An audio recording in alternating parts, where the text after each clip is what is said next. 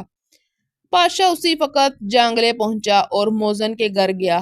نیک بخت نے دروازہ کھولا۔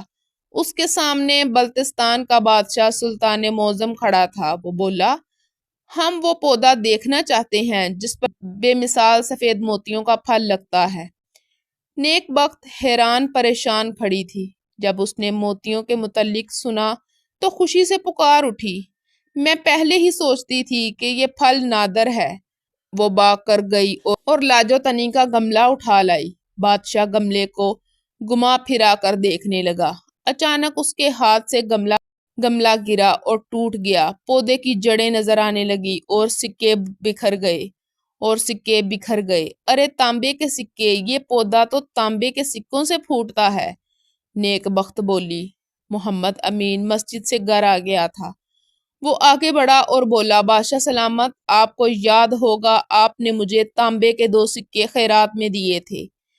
یہ 2 سکے آپ نے پسینہ بہا کر کمائے تھے۔ بادشاہ نے سکے دیکھے اور حیران رہ گیا۔ وہ بولا، یقیناً ہمیں یاد ہے، ہم نے آپ کو یہ 2 سکے دیے تھے۔ ہم نے پہلی بار زندگی میں اپنے ہاتھوں سے کام کر ان کو کمایا تھا۔ عالم پناہ، وہ سچے موتی جو آپ تک پہنچے آپ کی محنت کا پھل تھے، محمد امین نے کہا۔ آپ درست کہتے ہیں اور آپ میری سلطنت کے سب سے عقل مند انسان ہیں۔ آپ میرے ساتھ سکردو چلیں اور میرے بیٹے کو پڑھائیں۔ میرے بیٹے کے دل میں یہ بات اتر جانی چاہیے کہ نیک کمائی میں برکت ہے۔ پھر محمد امین بادشاہ کے محل میں جا کر رہنے لگا۔ بیوی نیک بخت اور بیٹا اصغر بھی اس کے ساتھ تھے۔ ننھا اصغر اب بادشاہ کے بیٹے کے ساتھ پڑھتا اور کھیلتا تھا۔ کہنے کو تو محض یہ ایک قصہ ہے، مگر اس بات پر غور کیا جائے تو اس سے ہمارے لیے کئی سبق پوشیدہ ہوتے ہیں۔ اللہ تعالی ہمیں رزق حلال کمانے اور کھانے کی توفیق عطا فرمائے، آمین۔